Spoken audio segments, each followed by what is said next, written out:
ফরজের নামাজের পরে বয়ানের মধ্য দিয়ে শুরু হয়েছে বিশ্ব ইজতেমার কার্যক্রম। ভোরে উর্দুতে বয়ান শুরু করেন পাকিস্তানের মাওলানা জিয়াউল হক, বাংলায় তর্জমা করেন মাওলানা নুরুল হক রহমান। সকাল 10টা থেকে শুরু হবে তালিমি বয়ান। এছাড়া জুমার নামাজ পড়াবেন মাওলানা জুবায়ের। আজ বাদ ফরজ ইজতেমার আনুষ্ঠানিকতা শুরুর কথা থাকলেও মুসল্লিদের উপস্থিতির কারণে বৃহস্পতিবার সন্ধ্যার পরই শুরু হয়ে যায়। 41 জেলা ও ঢাকার একাংশ নিয়ে শুরু হয়েছে প্রথম পর্বের প্রথম ধাপে। এবার 72টি দেশ থেকে প্রায় 2000-এরও বেশি বিদেশি অতিথি এসেছে ইজতেমা ময়দানে।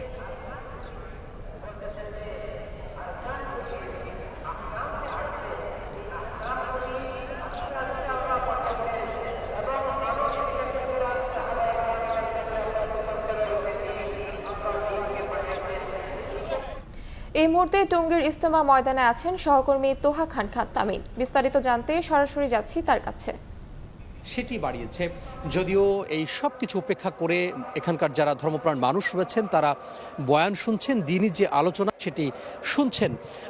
একটি বিষয় বলে রাখি, সেটি হচ্ছে যে বাদ ফজর পাকিস্তানের শীর্ষ মুরব্বী মাওলানা জিয়াউল হক সাহেব তিনি উর্দুতে বয়ান শুরু করেছেন এবং সেটি বাংলায় তর্জমা করছেন মাওলানা নুরুর রহমান, এবং সেটি চলবে আরও বেশ কিছুক্ষণ। এরপরে নাস্তার বিরতি হবে। নাস্তার বিরতির পরে বিভিন্ন ধরনের যে আলোচনা, ছোট ছোট আলোচনা, সেটি আসলে চলবে।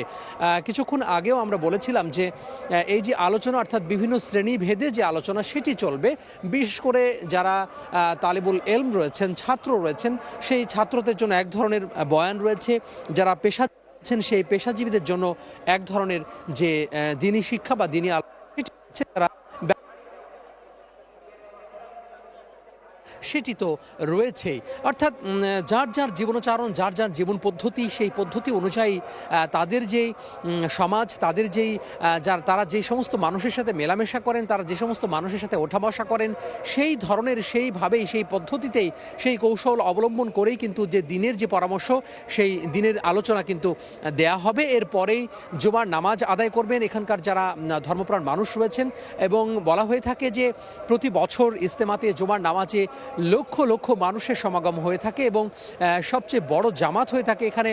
এবং বলা হয়ে থাকে যে এই জামাত আসলে কেউ কিন্তু মিস করতে চান না, কেউ এটি আসলে অংশগ্রহণ না করে আসলে থাকতে পারেন না, কারণ বড় জামাতে অংশগ্রহণ করা একটি অত্যন্ত সওয়াবের কাজ বলে এখানকার যারা মানুষ রয়েছেন তারা মনে করেন। এবং এই জুমার নামাজে লক্ষ লক্ষ মানুষের সমাগম হয়ে থাকে। এবং আমরা দেখে থাকি যে মূল যে ময়দান রয়েছে 160 একরের টঙ্গীর ইজতেমা মাঠ, আশপাশে যে সমস্ত এলাকা রয়েছে, আশপাশে যে সড়ক রয়েছে, অলিগলি রয়েছে, সমস্ত অলিগলি সড়কে, প্রধান সড়কে কিন্তু যান চলাচল বন্ধ হয়ে যায় এবং জুমার নামাজে মানুষ যে অংশগ্রহণ সেটি আসলে বেড়ে যায়। এবং আশপাশে যারা রয়েছেন, ঢাকা এবং ঢাকার আশপাশে যে সমস্ত জেলাগুলো রয়েছে, সবাই জুমার নামাজে তারা এখানে চলে আসেন।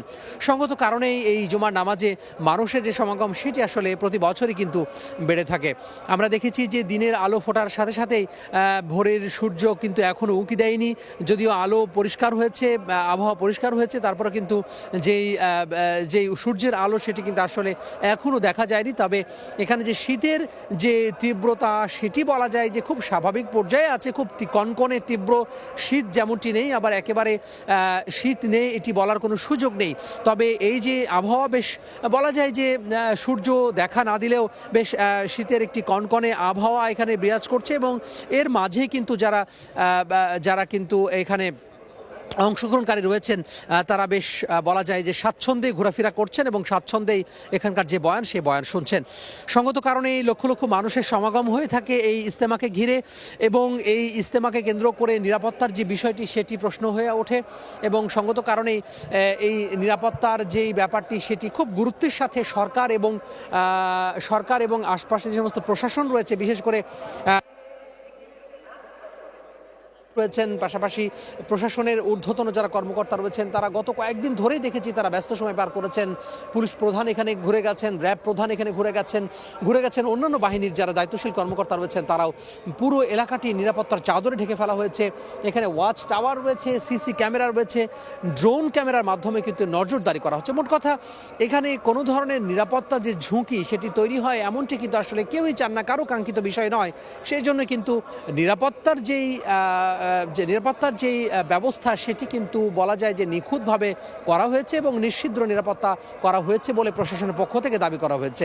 আমরা দেখেছি যে এখন এক দল কিন্তু যারা বয়ান শুনছেন, পাশাপাশি আর এক দল কিন্তু সকালে নাস্তার যে আয়োজন সে আয়োজনে ব্যস্ত হয়ে পড়েছেন।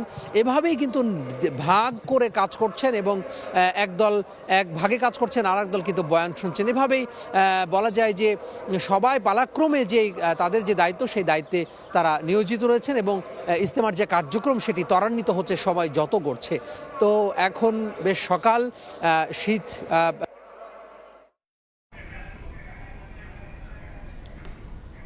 সরাসরি যুক্ত ছিলাম ইজতেমা ময়দানে।